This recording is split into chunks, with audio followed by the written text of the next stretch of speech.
Amin. Saat kita bergaul dengan Tuhan, Tuhan bilang kayak gini, aku datang memberi hidup dalam segala kelimpahan. Kalau bicara dalam segala kelimpahan, berarti yang terbaik yang Tuhan sediakan. Berarti kita mau siap untuk diubahkan. Sama-sama katakan, saya mau berubah. Amin. Orang kalau siap mau berubah, berarti hidupnya gak sama lagi. Suatu hari saat kita bergaul dengan Tuhan, pasti ada perubahan. Amin. Jadi itu yang kita mau sama-sama pelajari, bahwa kenapa Henokh sampai diangkat ke surga. Kenapa? Dia bergaul karib dengan Tuhan. Dia hidup benar kudus menyenangkan Tuhan. Itu yang kedua. Yang ketiga, buka saudara, ayat Kejadian 5 ayat 29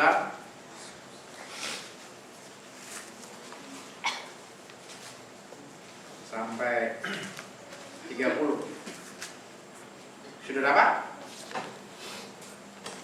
Tidak ada yang aneh.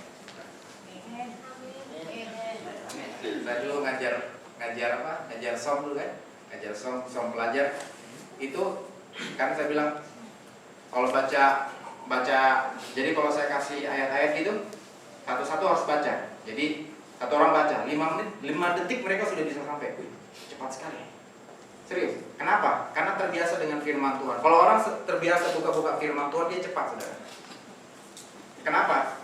Jadi bilang nih, Kejadian, dia langsung buka Kejadian. Bilangan, dia langsung buka Bilangan.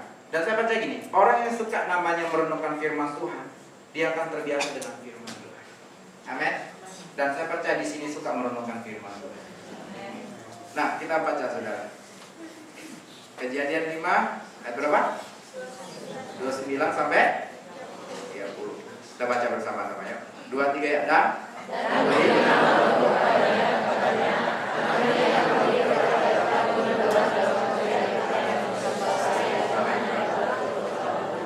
Lamek.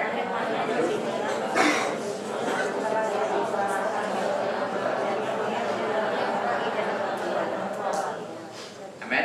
Jadi ini bisa mau bicara gini. Yang kedua tadi, saat kita bergaul dengan Tuhan, hidup kita tidak akan sama lagi. Amin. Yang ketiga, saat kita bergaul dengan Tuhan, kita akan membawa satu namanya pengaruh. Sudah tahu pengaruh? Saya percaya gini, Nuh itu dibilang dia disebut anak apa? Anak penghiburan di tanah yang terkutuk. Saudara tahu apa yang terkutuk?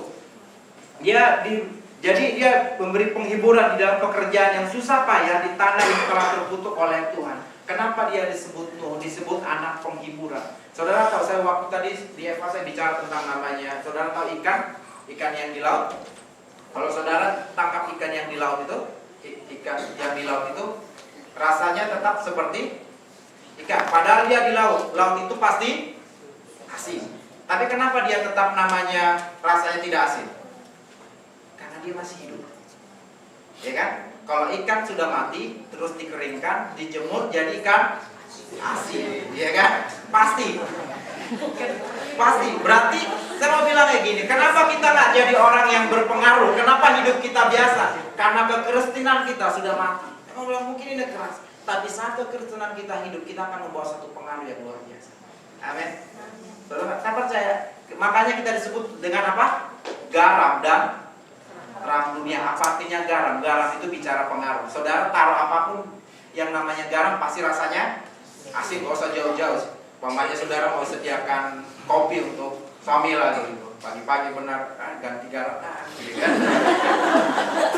Ganti garam gitu kan. Rasanya Bapak saya pasti kan, suami saya pasti nggak tahu dikasih garam gitu. Karena rasa cinta juga manis kali ya. Tapi apapun yang kita taruh garam pasti rasanya asin. Nah, begitu juga dengan namanya Nuh. Dimanapun dia ada, dia sebut dengan anak penghiburan. Saudara tahu Nuh itu waktu kejadian 6 disebut dia bergaul dengan Allah. Dia selamatkan keluarganya. Amin. Saya percaya orang yang suka bergaul dengan Allah, hidupnya pasti berpengaruh. Amin. Saudara ingat seorang namanya Abraham. Abraham waktu itu Tuhan mau hancurkan Sodom dan Gomora. Tuhan mau hancurkan Sodom dan Gomora. Tuhan mau hancurkan. Terus tiba-tiba ada satu Abraham datang sama Tuhan waktu itu. Tuhan bilang gini, Tuhan, jika ada 50 orang benar di Sodom dan Gomora, akan kau hancurkan beserta orang fasik. Bukankah kau Tuhan yang adil? Masa kau harus hancur, binasakan? Tuhan bilang tidak. Sampai deret-deret sampai 10 orang. Tuhan bisa bilang sama Abraham ini, Bram, ya kan, Abraham maksudnya. Abraham, kamu tahu nggak? Kamu tahu nggak? 5 orang benar saja di Sodom Gomora nggak ada, apalagi 50. Abraham langsung diam. Tapi itulah Tuhan kita, sabar ya. Dia ladeni aja. Sebenarnya kadang-kadang apa yang kita minta sama Tuhan itu biarpun salah, Tuhan tetap ladeni. Tapi itulah yang Tuhan, itulah yang mau bilang ini. Ada sesuatu yang lebih menarik ini.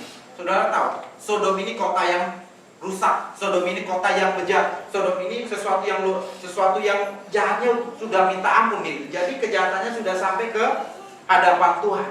Tapi saudara bilang, ada 10 orang benar saja di Sodom dan Gomora. Tuhan gak jadi hancurkan Sodom dan Gomora. Tuhan gak jadi hancurkan. Kenapa? Ada 10 orang benar. Makanya Tuhan bilang gini, 1 orang diselamatkan, seisi keluarga diselamatkan. Amin. Istri yang kudus akan menguduskan suami yang kudus. Jika hari ini kita lihat sekalipun keluarga kita Tuhan nggak ada lagi harapan, belajarlah hidup benar, belajarlah bergaul dengan Tuhan. Cepat atau lambat keluarga kita pasti diselamatkan. Cepat atau lambat orang-orang sekitar kita pasti diselamatkan. Kenapa? Saat kita bergaul dengan Tuhan, saat hidup kita benar di hadapan Tuhan. Mulai hari-hari ini, jika kita mulai jarang berdoa, jika hari-hari ini kita jarang menyembah Tuhan, ayo kita lakukan yang terbaik dengan Tuhan. Amin. Nah, coba. Jadi suatu hari ini bicara tentang pengaruh. Suatu hari saya percaya gini. Saudara percaya nggak? Doa itu bisa membawa satu ledakan yang besar. Percaya nggak? Coba saudara buka dalam Kisah Para Rasul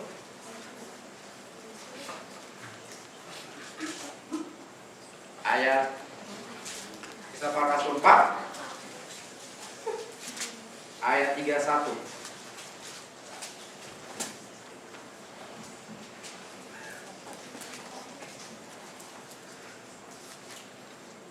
Sudah Pak? Jadi kita baca bersama-sama yuk. 2, 3 ya. Dan ketika mereka berdoa,